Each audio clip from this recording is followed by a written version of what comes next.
Well, good Saturday afternoon to you. I'm a little bit late getting this up, but this is kind of the big test to make sure that everything is working properly here in the sanctuary to be able to broadcast live tomorrow morning our Sunday worship service. George and I have been working at this for several hours today, getting cables run and connected and finding out that even after we had everything right and thought maybe we had a bad cable, that in fact it was a bad modem. So it's been quite an adventure, but I want to thank George for his efforts in working with me today and getting this operational. But we now have everything wired so the camera is connected to the Ethernet instead of going wireless, and we should have a good solid connection for upload speeds that will be live tomorrow morning. But I told you that I would share with you again from Philippians today.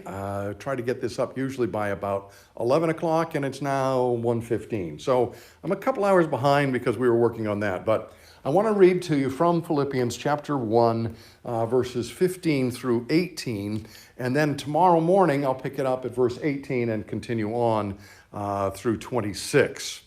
So here's what Paul had to write in this section. He says, "It is true that some preach Christ out of envy and rivalry, but others out of goodwill.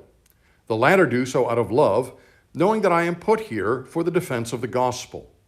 The former preach Christ out of selfish ambition, not sincerely, supposing that they can stir up trouble for me while I am in chains. But what does it matter? The important thing is that in every way, whether from false motives or true, Christ is preached, and because of this, I rejoice." What a wonderful attitude Paul has, even towards his enemies. You know, you and I have a tendency probably, at least I shouldn't speak for you, but I know I like to get things evened up. I know that the Bible tells me, God says, vengeance is mine. And it's not my job to get even if I feel slighted. And I have learned over the years to be a little bit better about that and to leave things and leave people in God's hands and not feel like I have to justify myself, defend myself, or attack them in some way. But Paul had a marvelous gentleness here. And it hits me that there's a couple of reasons for that. As Paul talks about these people, here's what he says about them. He says, I know that some preach Christ out of envy and rivalry, others out of love. The latter, those out of love and goodwill, well, they know that Paul is in chains for the sake of Christ and the gospel. And they are encouraged at the fact that Paul, as I talked about the other day, sees living for Christ or dying for Christ of equal value. He's willing to die for the sake of the gospel. And that had emboldened the other brothers, he says, and so they're preaching out of love, knowing why Paul is in chains. The former do so out of selfish ambition. And I tell you, I have wrestled with this particular passage. It's a very strange kind of passage if you think about it. To think about people who preach Christ out of envy or rivalry with selfish ambition just doesn't even seem right to me. It's like, why would you preach Christ? And I remember years ago, I wrestled with this verse, and I thought, well, you know, I do understand that there are those who, quote, preach Christ, but don't really preach Christ. You know, there are some churches where the focus is more humanistic, more about philosophy or psychology or humanism than about good, solid biblical theology.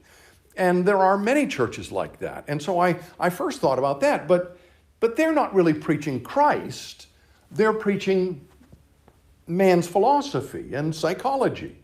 Now, again, I don't knock psychology. I believe in it. I practice it. I share it in our coaching work. I understand the value of it. But I always think that it has to come under good, solid doctrine and theology. Theology comes first. Christ comes first. And so the idea of somebody preaching Christ out of envy or rivalry or selfish ambition never quite set with me. But recently, as I was studying this, I came across something from John Piper, and I have to give him credit for this because he finally gave me a different perspective on this than I'd ever had. And I don't know why something he said just kind of clicked for me and brought me back to an experience I had back in the mid-'80s. Because back in 1985, Janet and I had moved to Portsmouth to plant a church, our first church. My first experience in pastoral ministry was as a church planter. And we were digging out a new church from scratch. Nobody existed. We didn't have any following, no people who said, please come plant a church here. We just felt led, and the district that we were with at the time said, yes, we agree with you. We need a church there. Go, we'll give you X amount of support. We'll buy a parsonage for you to live in, and you can start your work out of there, et cetera, et cetera. So we started this new church. And one of the things I did very quickly was go and get around to the other churches in town to introduce myself, to let them know we were there, where we were coming from, what our theology was, et cetera, et cetera. And it was interesting because a number of pastors were very quick to be welcoming, loving. Let me pray for you, brother. I'm so glad that you're here. You know, the fact of the matter is you can reach people that we can't reach. And we can reach people you'll never reach. We really need each other. So I'm glad you're here. You know, it's the idea of sending workers into the harvest field. And many pastors got that and prayed for me. But you know, there were other pastors who weren't quite so gracious. In fact, I later learned that they would talk about me behind my back, that they would make very critical comments about church planting, about the need for another church, how arrogant it seemed to me that I was being arrogant to think that we needed another church and that I was going to do something to help the community. And there was just a lot of plain out envy and rivalry that existed. And so sometimes in their talking, maybe not preaching from the pulpit so much, but in talking with people, because this is the way it got back to me, was they had negative things to say. These were men who were preaching Christ. I know their churches were preaching Christ.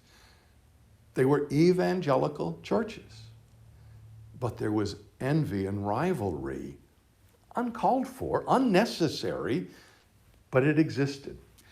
And you know, the fact of the matter is, when I think back over the course of my pastoral ministry, I realize that there have been quite a number of times that I've been at clergy gatherings, and you can feel the tension. You can feel this odd feeling as one pastor talks about how well things are going in his church, and another pastor is not doing so well. Sometimes the guys who aren't doing so well are the ones envious of the guys for whom it's going well. But sometimes there's even a reversal, because the guys who are struggling are trying to dig something out, and they're finding more prayer support and more encouragement from people even in the guy who's everything's going well for in his church. The fact of the matter is, we're human. We suffer from insecurities. We suffer from self-doubt. We suffer from all the things that plague anybody else. And there are times that we can be envious. And when I think it all the way through, I know there have been times I have been the one who's been envious, who has preached Christ even out of selfish ambition. I've tried very, very hard to avoid that. But there have been times I know that I've been thinking about me more than I've been thinking about Christ, or I've been thinking about me more than I've been thinking about my audience. It just happens. I repent of it. I don't ever want to do it again, but I know in the past there have been times that that's been more true than not. Okay? So Paul is saying here, look, there are some that they've got envy, selfish ambition, there's rivalry, and they're trying to cause trouble for me. Then there are those who understand what caused me to be here in prison, and out of love and knowledge, they are preaching Christ for right motives. But I love what he says at the end. He says, but what does it matter? I don't care what somebody's motive is. The fact of the matter is, Christ is preached, and in this I rejoice. You see, this is the big distinction here that we need to draw. It's not just motives. Wrong motives are a problem, but they're a problem Paul can overlook. When you go to Galatians, Paul gets pretty adamant about people. I shared this one with you the other day out of Corinthians about, some peddle Christ for profit. We don't do that. So Paul calls out bad doctrine very quickly and in no uncertain terms, really. He is adamant about some things that people do. In Galatians, he refers to those who were preaching the need for circumcision in order to become a Christian. And you know what he said? He said, I wish that they would go the whole way and emasculate themselves. Now, Paul didn't fool around with this stuff. He made it clear when people were promoting bad doctrine. Bad motives? Doesn't matter. I don't care if they cause trouble for me. What matters is that Christ is preached. That's a wonderful, loving, gracious attitude that Paul has. You preach bad doctrine, I'm going to call you out. You preach out of selfish motives, hey, Christ is preached, what does it matter? What a great attitude. So think about life for you. Think about what it's like in your day-to-day life. Maybe there are other people that kind of bug you, and you can consider them a bit of a rival. Paul says, just let it go. Just let it go. If people are clearly causing trouble by bad doctrine, that we might need to point out. Good idea to keep our doctrine, our belief, our knowledge, our understanding of Christ as primary in all of this, right up at the top. Anytime something bumps itself up over Christ, it's a problem, serious problem, and needs to be confronted. Paul says that's what the bottom line really is. If Christ is preached, I don't care what the motives are. If you're not preaching Christ, I'm going to call you out. All right, so that's what I wanted to share with you for today. We're going to pick it up there because we're going to talk about that word rejoice is the way he concluded. In this I rejoice. And so we're going to talk about rejoicing quite a bit tomorrow as we go on from here into the next several verses. And I look forward to sharing with you right here from the sanctuary on this same system. All systems go, apparently. And we'll be here live at 10. I'm praying that when we go live, the countdown works for you and everything goes smoothly. All right? With that, we trust God. Until then, God bless you. Have a wonderful evening.